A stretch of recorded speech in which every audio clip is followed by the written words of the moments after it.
Welcome to your Actives EU Tweets of the Week. Phil Hogan on trade could cause post-Brexit strife.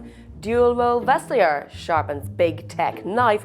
But what on earth is a European way of life?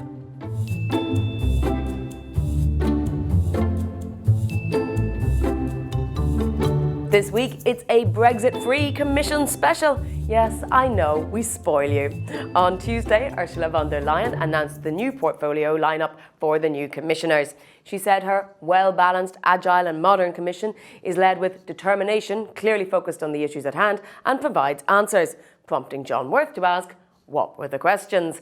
Dave Keating has his own hot takes. The combination of tech and competition portfolios for Margaret Vestager will make US tech giants tremble. Italy's new government has been given a gift with a nice econ portfolio. And the Energy Commissioner pick represents a focus on energy security vis-à-vis Russia. Of course, he wasn't alone. Robert Jan Bartunek also noted a lot of lobby name here, welcomes the appointment of Commissioner name here, and hopes we will policy objective here, tweets on his feed. My feed was also far too full of hot takes on the new commission. My own hot take? If anyone can do two jobs, it's Vestager. Javier Espinosa agrees, citing a Brussels-sourced reaction to the reappointment of Vestager as competition commissioner. Big tech will be crying in their soup tonight. Other popular picks included Ireland for Trade.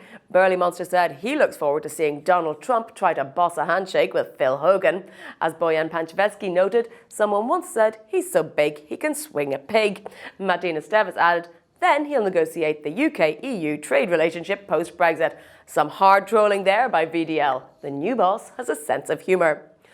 But it wasn't all plain sailing. Eyebrows were raised at the decision to entrust the Hungarian commissioner-designate with the neighbourhood and enlargement portfolio. But the most controversial proposal by far was Margarita Sinas as Commissioner for Protecting the European Way of Life. Given that his brief would include defence and migration, that title sounds a little bit, fascisty. Even outgoing Commission President Jean-Claude Juncker says the portfolio title must change as it implies that migrants aren't welcome. Guy Verhofstadt said the new team of commissioners looks competent, but he can't understand why on earth VDL has linked migration to protecting the European way of life. We need strict and fair immigration rules, he said, but this commission should stay far away from Orban's rhetoric. She has to rectify this ASAP. Other prominent MEPs, including Karima Delli and Majid, added their voices to the growing concern.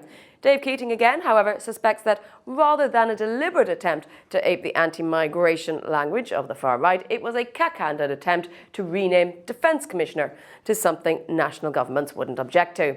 With signature understatement, European Parliament President David Sassoli said certain denominations generated disconcert.